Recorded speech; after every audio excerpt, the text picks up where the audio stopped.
Hello and welcome to Teacher Talk, the podcast for teachers who are lifers but still want to have a life. This is Jared, and as always, I'm joined by my partner, Johanna. Hey, Johanna. Hi, Jared. What are we going to talk about today? Summer. Tell me about summer. It's wonderful. All right, thanks for going over. What else do I need to know besides it's wonderful? What do I need a podcast for? It's wonderful. Well, I think there is a right way and a wrong way to do summer.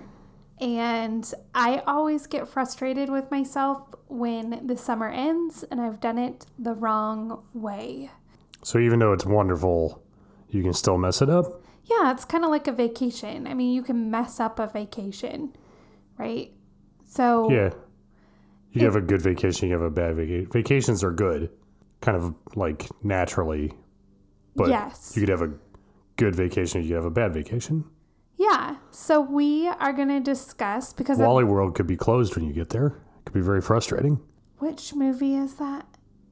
National Lampoon Vacation. Oh, that's right. That's right. Yeah. So we're going to go over some tips that are good for making summer be what it should be, which is the time that lets you have an amazing school year because you come back rested and excited and prepared for your new adventures. All right. So step one is don't do anything the entire summer so you're rested. No. Okay. What do we do then? Well, kind of. So step one is to cold turkey stop working. Stop working. Yes. This is hard. I remember from our previous discussions, though, that this isn't right as the starting pistol for summer sounds. Right. This isn't... You already did your closeout stuff. Right. Yeah. You've done your, week, 3 days of... Go listen to that episode if you don't know what we're talking about. Yeah, I think it's the one just before this one. About just... You know that you don't have to go back to school because there's nothing to do. You've done what needs done, and what isn't getting done, you've purposely chosen to not do. Right. Right. You're going to go back and set up your classroom and prepare it for kids, the day or two before school starts, but otherwise you are done. You did that stuff, and now you stop working? This can be hard. So this means taking off all notifications from school email on your phone. This means that you need to create some sort of trigger for yourself because you're going to get bored and you're going to check your email. Now, I'm not saying we're never going to check our school email because there is value in checking that every once in a while, but cold turkey for a couple of days, you are removing yourself from school. So no email at all for a couple of days. Yep. Don't talk about school. Don't think, you're going to think about it, but you have to cold turkey it because otherwise it will constantly be with you. You'll see something and you'll think about school, or something will happen and you'll think about school. You got to cold turkey, get that out of your system. And then after that, just know you shouldn't get notifications on the phone. Right. No notifications. For the entire summer? The entire summer. You can check email sometimes, but you're not going to be actively triggered by the incoming message. It's like, okay, something happened. Now I got to do something. Yes. I try to check about once a week, and I check right before. It's kind of like calling a parent. I check right before I'm about to do something. So no matter what I find in the email, I'm not going to do anything about it because there's not going to be any time to do anything about it. So check it right before you're going somewhere. And then, if you need to add something to a to-do list because it needs taken care of, then that's fine. But it's all very purposeful and intentional. Do I need to know anything else about emails, or is that it? That's kind of it. I suppose, depending on your district, like if it is an expectation that you are checking that email all the time, I quite honestly would set a notification to say, thank you for reaching out during the summer. I do not regularly check my email. You mean like an auto response? Yep. If you are needing to get a hold of me, please call. And if it's important, they can call you. And you'd say, or you can say, hey, I check my emails on Monday mornings. Sure, In the out of office response, and says, okay, don't expect a reply until then. Right. I prefer to go with the I don't check my email in the summer. Please call. And then if it's important, they will call or text or whatever. But of course they won't, because nothing in email is ever important. Right. So, yeah. Right. Okay. Right. And then there's no like feeling of like, well, if I don't check it, I'm going to get in trouble. Nope. And I just tell everyone, like, people know now if something important is going on, they should let Johanna know because she doesn't check her email. What's something important that might happen? Like, what could possibly... People leaving. I mean, all of a sudden you'll find out in the summer that so-and-so is leaving. Things, if you're someone who has an order that's coming in, you'll get information about the order. So as August starts happening, you're going to start getting emails about children.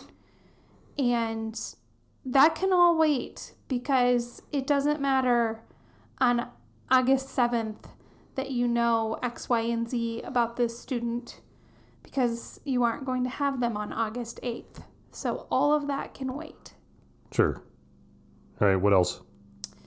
Okay, well, once you have detoxed from school and you are officially in summer mode, I highly recommend creating a schedule for yourself. Well, that sounds fun.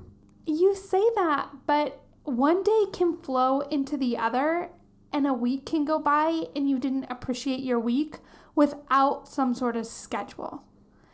So schedule things that are fun. Schedule time with friends. Schedule, and I make it weekly. If you have, I make a daily schedule, like go on the walk in the morning, or go do activity time in the morning, or go like create. Even when I didn't have children, it was just me.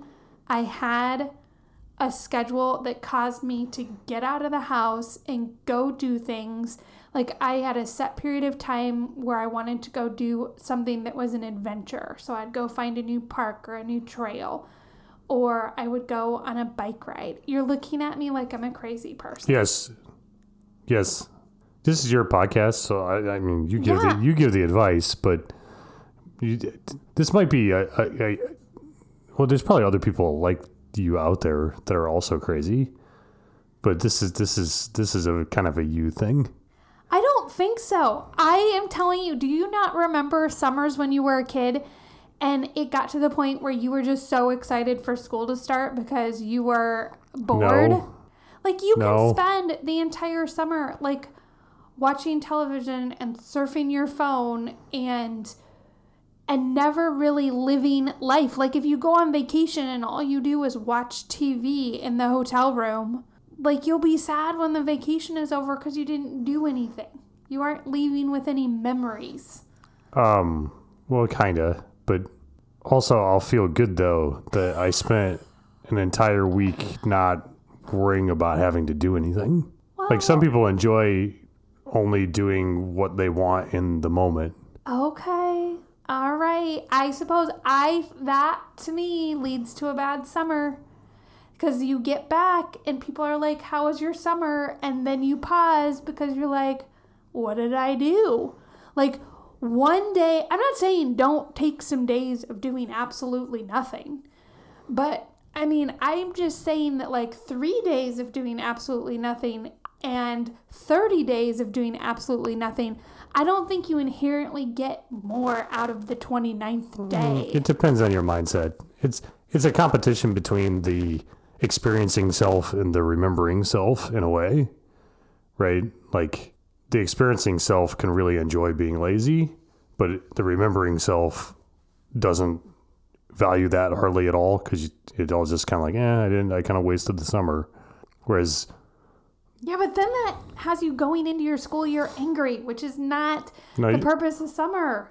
Okay, so let's compromise and say that if you're going to be an experiencing self lazy person, you should adjust your mindset so that you appreciate that, and your remembering self can remember how relaxing and enjoyable it was to have no commitment to anything. Okay. All right. As long as you appreciate it, it's worth doing. You do, I suppose. If you just squander it and then that stresses you out afterwards, then yeah, you would have been better off to not squander it. Okay. But what if you have kids? Oh. Oh, this changes things if there are children in the house. It's going to be harder to just not do anything. Yes, a routine I think is essential. Well, are we going to do a parenting podcast now? No, but I'm just saying the last thing you want to do as a teacher is go from managing children who are frustrating to managing your own children who are frustrating. I mean, Jared, what is it like parenting our children if they don't go to sleep on a schedule and a time and get enough activity during the day? I don't know. I'm the one who doesn't get them to sleep. And you're the one that deals with it. Okay. So I guess, that is a special consideration for the teaching podcast, since we got off track to argue about how to enjoy leisure. It's okay. I'll edit it. Don't edit. You edit all my good stuff out. I don't edit your good stuff out. A special consideration for teachers with kids is their kids are probably out of school too, if they have school-age kids. Mm-hmm. And so adjusting to, it's not like you just are going to continue your normal parenting as the summer starts. There's an overlap in the parenting podcast with the teaching podcast. The parenting podcast doesn't exist, but if there were one, there's an overlap here because you have a special consideration as a teacher with school-age kids that you got to figure out how to interact with them during the summer. And there maybe the schedule thing is particularly useful. Yes. Not just for you, but also because you now have these kids that aren't going to school all day. Yes. Who will just waste the entire summer if you let them, and probably aren't in the mindset of appreciating the leisure of the experiencing self. Right. So, they need things to do. They need to be able to interact with others. I feel like that's a simple thing for teachers to understand. But anyway, the point I withdraw is, my crazy objection. If you create a schedule, maintain a schedule, I think you'll find you enjoy the summer better. Again, I'm not going to surrender on teachers without school-age kids. Okay, I'm just saying. They have options. Having an adventure once a week is totally worth it. Like I used to make challenging lists for myself. I would write down do something you've never done before, or go someplace you've never gone before, or do something that slightly makes you nervous. Or, how do you, think of all the grand, we have a patio because of my list during the summer. Yeah, so great. I hauled 4 tons of sand to our backyard in a wheelbarrow because of my lists in the summer. Now look how better off we are now. It's great. We are. I like our patio. The schedule, especially for teachers with kids that are now also out of school too and having to manage the summer. Yes, I give them lots to do. Lots to do, including chores. They gotta step it up. I'm getting bored of the parenting podcast though. Okay. Teaching podcast. Yes. Step 3. Step 3. Plan trips. Plan trips. That sounds a lot like step 2. No. So, plan getaways for during the school year. Huh? So, I know that me come about October, I need a break. Okay. And I know me come February, I need a break. Mm-hmm. So now's the time to figure out, when, even if it's just a weekend, I'm not taking extra time off, but now's the time, because school will happen, you'll get busy, all of a sudden It's October, you're frustrated, you need a break, you just need to pre-schedule. You can always cancel it. But pre-book yourself some Don't wait adventures. until you're exhausted and too busy and feel like you can't handle things. Yeah, unless it's your first year, those points where you start to drag. So Yes. just put the help there ahead of time. Because your ability to execute that and make sure that it actually happens when you need it is high now. And it'll be low when you actually need it. Yep. Yeah. Okay. And if you do have personal days, I mean, now's the time to go ahead and schedule when you want to use them. And again, let's say you need your personal days to go towards a family emergency. Well, then only schedule things that you can cancel. Schedule a trip in April. I mean, April's another good time where I feel like it's too hard to get away in May or June, but April's a nice time to take a little break. Okay. Okay, then what not to do during your summer? Okay, that's what to do. Yep. To do. Yes. Not to do. Not to do. This one's going to be controversial. Okay. Don't take classes. Don't take classes. Oh, yeah. Don't you teach classes? I do. I teach full-time during the summer. Full-time. Maybe there's conditions to which you could take classes during the summer. But I think it is very important. I think teaching is too stressful. And so I think it's very important for your body to go a long period of time without stress. And if taking courses causes you stress, then I wouldn't do it. Don't. Yeah, like I love taking a ceramics course in the summer. It doesn't cause me any stress. I find it enjoyable. I love taking cognitive coaching courses during the summer. Again, I find the learning fascinating. The assignments are interesting to me. Those are all things that are good to do during the summer. That's like fulfilling that schedule of personal growth. But if the course doesn't make you feel happy doing it, then like you'll say like, oh, I'm too busy during the school year to take classes. I don't think that's true. I actually find that my students do better during the school year when they are taking classes than during the summer. Your teacher students? Yes, my teacher students do better during the school year. I think it's just natural that you kind of rearrange your priorities and they don't struggle with due dates. They don't struggle with the quality of the work. They can implement it right away and they get exposure to what they create is being created while still around students, so they remember what it needs to feel like. Whereas the rose-colored glasses of summer, I feel like you create resources in the summer and then you forget just the needs of a second grader. You forget just the constant boredom of a 16-year-old. Like, I don't know. I think you get more bang for your buck. Because you kind of like apply the application, even if it's just mental application of what you're learning while you're directly in contact with students. It just grounds the lessons a little bit better than in the summer. Yes. I mean, like I teach that course, the 8 hours, how to be an exceptional teacher without working overtime. And I actually try and not teach that during the summer because it's not effective. The lessons won't land. You need to be practicing what is taught in the class with kids because otherwise it will sound beautiful and wonderful and then you will immediately forget everything as soon as the kids arrive. Right.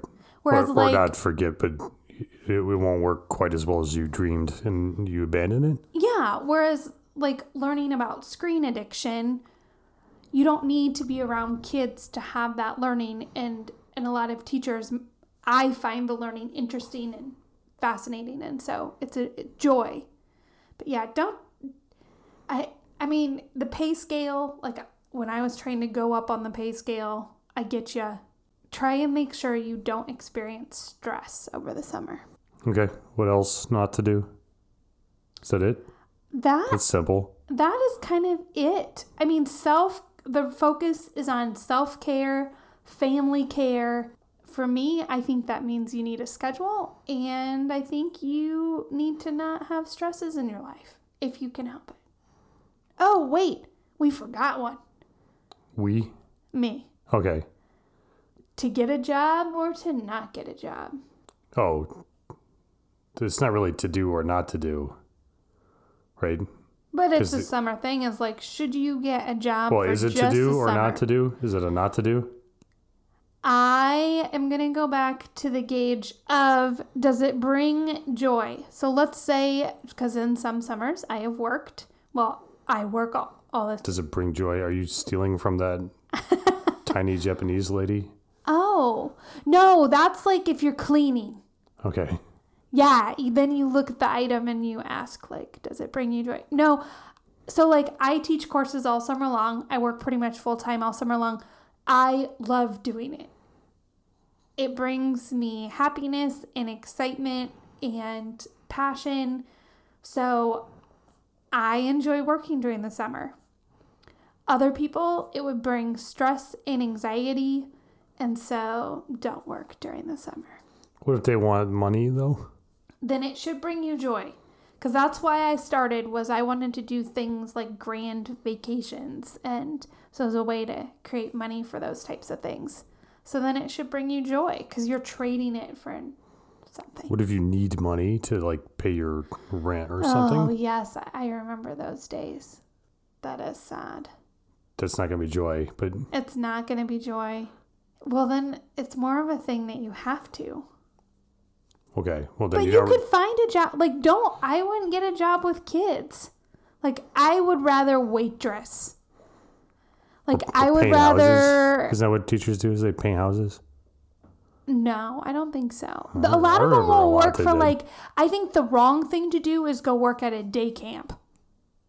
Like, that's your gut instinct, right? Because you can get instantly hired. But I think you need a break from taking care of children because it's about taking care of you. So go waitress, go collect movie tickets, bus a table. My dream retirement job is lawn mowing because, like, it looks so pretty when you're done. No one can talk to you. I could listen to my podcast. Like, find something that creates no stress. Okay. Okay. Like waitressing? A famously stress-free job? Okay. For me, I like waitressing because it's like, I'm pretty good at it. You're going to get so many letters. I have so many letters. It's fine. I like waitressing. What can I say? Maybe it's why I like teaching. I think it's like childbirth or something. It's been long enough now. You don't correctly remember it. Teaching is so much like waitressing. Well, that could be a podcast there, but let's not do it now. Let's recap instead. Okay. Summer.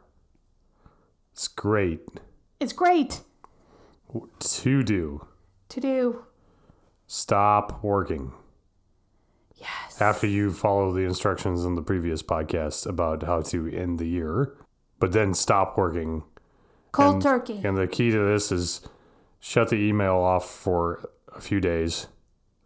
Shut the email notifications off forever. Don't put my work computer, like every summer, I have to relook for it because it is away.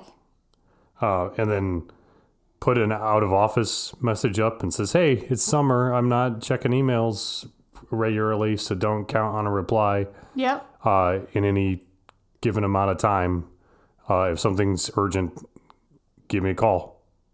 And then you just defeated email. Yep. You don't need to check it. You say create schedule. I crossed that out and I put a better word on, I think, is create goals. Oh, Because you don't really mean like 8:30 I'm going to do the laundry and stuff. Like you say, well, I want to achieve something during my free time or my relative free time. You want experiences that you're going to be happy that you did for yourself during the summer. Yes. So goals or challenges or things you want to have happen so that you don't just wandering about in whatever is the easiest, simplest thing to do in the moment and squander your time. Yeah, I mean, don't get me wrong. That's true. Unless you really like doing that and then do that. That's Jared's advice. Well, I mean, like I set like goals that are like to get caught up on shows I like and yeah. But to just have goals. purposes. So Yes, have a purpose. It feels good. It makes going back to the school year easier. Yes. Because you feel like your summer wasn't wasted and that it's over already. Yes, because that can happen. All of a sudden, August 1st can happen, and you're like, what have I been doing for the last month? And then plan your rest help, your breaks sort of during the next school year now. Yes. The times where you really need like a weekend trip or something to make you feel better. Side note, a coming up episode is, do you need counseling? Because that's another thing that you should figure out during the summer. Okay. Do look forward to that. Yeah. Because when you struggle, so having just kind of road marks or things to look forward to that you've already planned will help the year go by easier. Yes, super important. And you can always cancel, so there's no reason not to do it. Pick things that you could just say, oh, okay, something bad happened, I ran out of personal days or something, and I can't do it. Oh, well, you'll still be better off for having planned it in the first place. Yeah, I mean, when you and I had no money, right, I was planning, like, we did camping style stuff, like find a friend who lives far away. Like, I don't know, you just have to plan those We things. never had no money. Yes, We did. We had much less. We had very little. Yeah, but there's plenty of people who don't even, it's not like, Okay, that's true. it's not like they have a little bit left when they're done for all the things they want and need. It's like, okay, which of the things we need do we have to pick? I'm going to get so many emails. So Got it. we had little, We had little. but it was still quite a bit compared to a lot of people. So it's saying no money Okay, that's true. is a little extreme. That's true. That's true. We had much less. We had much less. Don't take classes, which is a little hypocritical, but it's fine. But really what you mean is don't take any classes that are going to be like work, that are going to stress you out. Yes. Like if you really enjoy it and they would go on your goal list, your challenge list, then fine, go ahead and do it. But and then a lot of the class type lessons, the things you might learn, you just learn better when you can immediately connect them to your day-to-day experience with the kids or apply them. And just trust that you will find. At this point, how long have I been teaching courses to teachers, Jared? Yeah, like 6 years. Yeah. Just trust me that, I don't know, have I taught maybe 1,000 teachers? Hundreds of teachers. And they find the time during the school year in ways that more people ask for more extensions during the summer than during the school year. Oh, really? Yes. It's overwhelming. Like they can't, they're going on vacation in 3 days and they're not going to get the assignment done. And not that that's anything wrong with that. Like it's the summer and you should relax. But that's my thing, is that would cause you stress then. So do it during the school year. You'll like it better.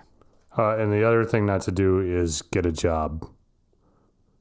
Again, maybe. Don't get a stressful job. Let's say that. And specifically the type of stressful job that teaching is. So like your advice is don't work with kids in your job. Don't nanny. Don't. No, you gotta take a break. And maybe you need the money, in which case, I mean, if you need money, you need money. But like think real hard about whether you need the money or you want the money, and whether the stress of doing this work during this time that you can use to be better at your primary avocation is worth whatever it is that you're going to spend that money on. Correct.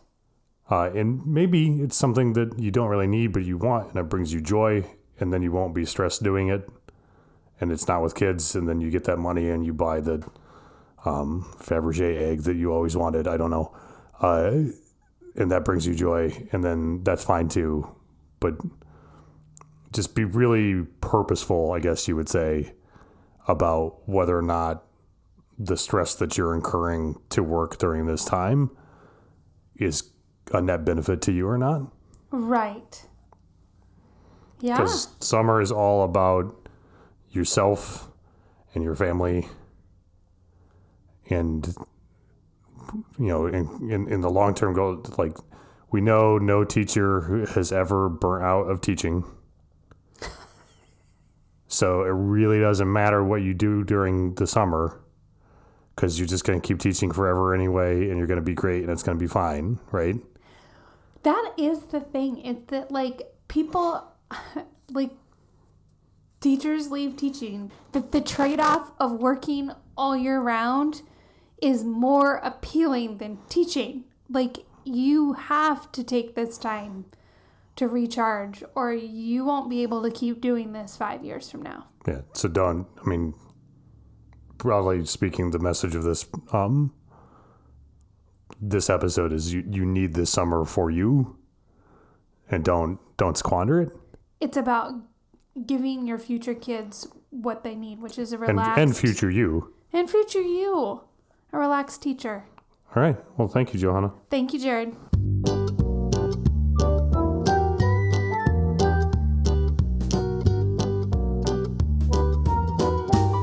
Johanna, do you get questions from listeners ever? Yes, we do. How do those listeners send you questions? They send us an email. Where does that email go? teachertalk4teachers@gmail.com. But wait, what kind of 4? How do I do 4? All of the 4s. They can do a number 4. They can write the word FOR, or they can do FOUR, even though that one doesn't quite make sense. Well, perfect. teachertalk4teachers@gmail.com. Yes. Thank you, Johanna. Thank you, Jared.